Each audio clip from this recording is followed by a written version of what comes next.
Baru-baru ni kita digempakan dengan berita penemuan 13 mayat yang berada di sebuah rumah dukun di Desa Balun, Indonesia. Jadi, siapa dukun ni dan siapa mayat-mayat ni kan? Kejadian melibatkan seorang dukun bernama Selamat Tohari atau dikenali sebagai Mbah Selamat.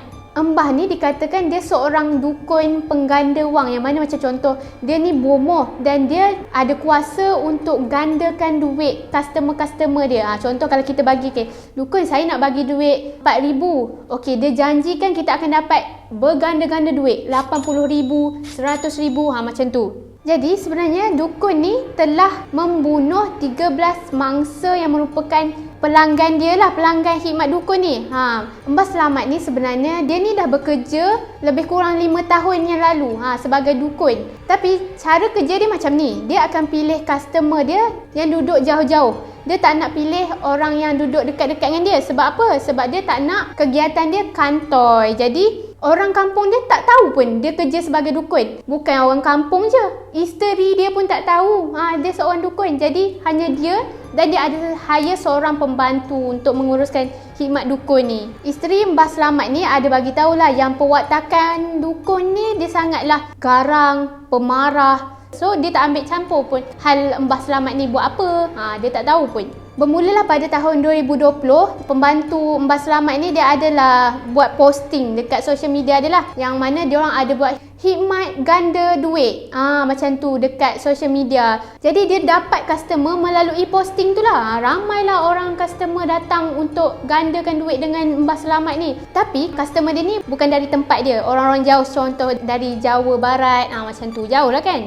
Jadi dari situlah bermulanya siri pembunuhan yang dilakukan oleh Mbah Selamat ni. Mbah Selamat ni dia kan dah kerja 5 tahun sebagai khidmat dukun ganda wang kan. Tapi kegiatan bunuh orang ni tak pernah terkantoi. Sehinggalah baru-baru ni terbongkarnya dia punya rahsia kegiatan pembunuhan. Mbah Selamat ni dia adalah deal dengan seorang customer dia dari luar. Deal dah setahun lebih macam tu lah. Dia kata okey, Mbah akan bagi duit berganda-ganda kalau kamu bagi duit banyak-banyak mana. So customer tu percayalah kat Mbah ni. Dia bagilah duit dia dekat Mbah. Malangnya duit dia tak berganda-ganda pun. Jadi customer ni dia rasa tertipu lah kan. Jadi pada 20 Mac 2023 baru ni, customer dia ni datanglah rumah Mbah Selamat ni dengan anak dia. Dia tak pergi seorang. Waktu tu dia pergilah, Mbah mana duit saya? Tak dapat pun, tak berganda pun. Mbah janji macam mana? Even dia pergi rumah dukun tu tapi dia tak dapat pun duit. Maksudnya macam Mbah tu tak bagi pun duit waktu tu. Jadi dah tak dapat, dia balik lah kan. Dia balik and then beberapa hari dia rasa macam tak puas hati, tak dapat-dapat lagi duit aku ni. Jadi pada 23 Mac pula dia pergi semula.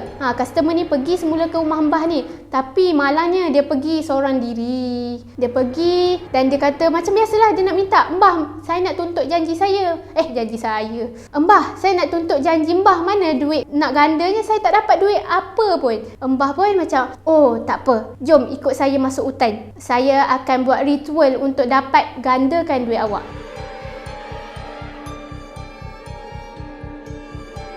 Jadi Mbah ni bawalah mangsa ke dalam hutan untuk kononnya nak buat ritual. Dia janjikan untuk buat ritual ganda duit. Waktu tu mangsa rasa tak sedap hati. Jadi apa dia buat? Dia kontaknya anak dia. Dia bagi mesej ke anak dia. Nak, ayah takut. Ayah rasa ayah akan mati. Jadi ni lokasi ayah. Kalau kamu tak dengar khabar ayah dalam beberapa hari ni, kamu kena pergi kat lokasi ni dan bawa polis sama-sama. Dan ayah dia kata, ayah tengah takut sekarang ni. Dukun tengah bawa ayah kat hutan. Ayah rasa sangat-sangat ngantuk. Jadi situ sebab dia ngantuk tu lah. Dia rasa macam tak sedap hati. Siapa sangka tu merupakan pesanan terakhir seorang ayah buat anak dia. Jadi anak dia ni pun tunggulah khabar ayah dia berhari-hari. Chat tak balas, call tak angkat. Dan anak dia pun buat laporan polis. Jadi polis pun pergilah ke tempat lokasi yang ayah dia dah bagi ni dan menjumpai sebuah rumah dukun tu lah, dukun Selamat. Polis pun tangkap, buat soal siasat apa semua. Mbah ni mengaku yang dia telah bunuh mangsa.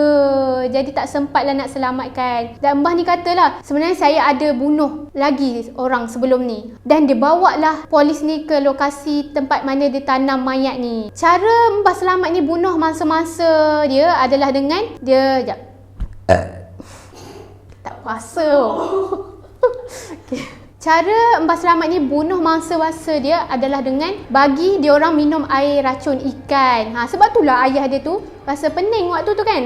Dan lepas dia orang pening dan dia orang tak sedar, dia pun tanamlah mayat-mayat dia orang ni dekat kebun sayur berhampiran rumah dia. Nak tahu lagi tak? Bukan mangsa seorang tu je dia bunuh. Polis ada jumpa 13 mayat manusia dekat kawasan yang sama. Maksudnya dia memang buat dari dulu lagi lah. Dia ambilkan semua, dia bunuh. Dia ambilkan semua, dia bunuh. Hasil dari soal siasat polis, dia tanyalah, Mbah kenapa Mbah bunuh-bunuh orang ni kan? Dia cakap sebab Mbah tak dapat tunaikan janji dia untuk gandakan duit dia orang. Jadi Mbah mana ada duit kan nak bayar kan? Dia ambil duit dan dia tak pernah gandakan duit tu pun. So info latest setakat ni 13 mayat telah dijumpai lah di kawasan kebun tu. Tapi kes ni masih dalam siasatan polis.